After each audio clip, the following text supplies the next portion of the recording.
বাংলাদেশের রাজনীতিতে বিরোধী শিবিরের ঐক্য সবসময় এক অনিশ্চিত অধ্যায়। ক্ষমতার পালাবদলের স্বপ্নে বিভোর বিভিন্ন রাজনৈতিক দল একসঙ্গে আন্দোলনের ডাক দিলেও নেতৃত্ব ও কৌশলগত অবস্থানে মতবিরোধ প্রকাশ্যে এসে পড়ে।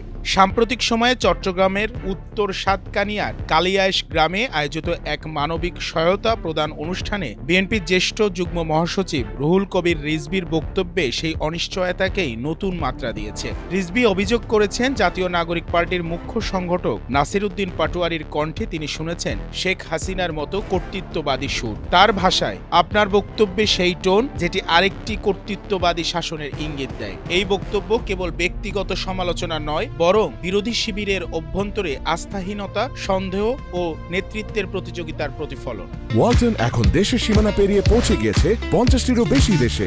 ওয়ালটন, ঘরে ঘরে বিশ্বজুড়ে। নির্বাচনের সময় ও ধরন নিয়ে যখন দেশ জুড়ে অনিশ্চয়তা বিরাজ করছে, তখন বিরোধী দলগুলোর মধ্যে এই ধরনের প্রকাশ্যে সমালোচনা রাজনৈতিক ভবিষ্যতের দিক নির্দেশনা নিয়ে আরও প্রশ্ন তৈরি করেছে। বিএনপি ও এনসিপি উভয় সরকার বিরোধী অবস্থানে থাকলেও নির্বাচনী রণকৌশল ও আন্দোলনের গতিপথ নিয়ে তাদের অবস্থান এক নয়। রিজভীর বক্তব্যে সেই বিভাজনকে স্পষ্ট করে তুলেছে। রিজভী তার বক্তব্যে অতীতের শাসনামলের ঘটনাও স্মরণ করিয়ে দিয়েছেন। গুম, বিচার বহির্ভূত হত্যা, বছরের পর বছর কারাবাস এবং হাজার হাজার রাজনৈতিক মামলার প্রসঙ্গ তুলে তিনি শেখ হাসিনাকে অভিযুক্ত করেছেন রাষ্ট্রকে ব্যক্তি মালিকানা সম্পত্তি হিসেবে দেখার জন্য। তার দাবি, এনসিপি নেতার বক্তব্যে সেই একই মানসিকতার প্রতিধ্বনি পাওয়া গেছে।